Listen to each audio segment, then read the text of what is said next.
Doctor Babasaheb Ambedkar हे महामानव द्रष्टे पुरुष आपण म्हणू शकतो. याच काळामध्ये सावरकर आहेत, स्वातंत्र्यवीर सावरकर आहेत आणि महात्मा गांधी आहेत. हो. तर या दोघांबद्दलचे त्यांचे विचार काय होते? पहिल्यांदा आपण गांधीजी बद्दल बोलू. आता गांधीजी तेव्हा राजकीय क्षितिजावरील एक प्रमुख नेतृत्व होतं. गांधीजी म्हणायचे सत्य आणि अहिंसा, पण बाबासाहेब म्हणायचे सत्य आणि अहिंसा ही काही गांधीजींनी दिलेली तत्व थोडीच आहेत नव्यानं, ती तर भगवान बुद्धांनी हजारो वर्ष पूर्वी दिलेली आहेत.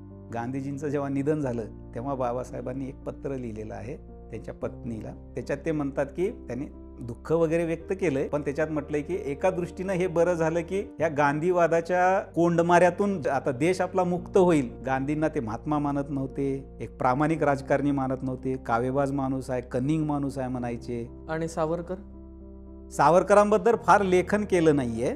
विचारांच्या बाबतीत बघितलं तर तर्कशुद्धता, बुद्धिवाद, राष्ट्रवाद, हिंदू मुस्लिम प्रश्नाची चिकित्सा, या बाबतीत सावरकर आणि आंबेडकर एकाच पेजवर आहेत.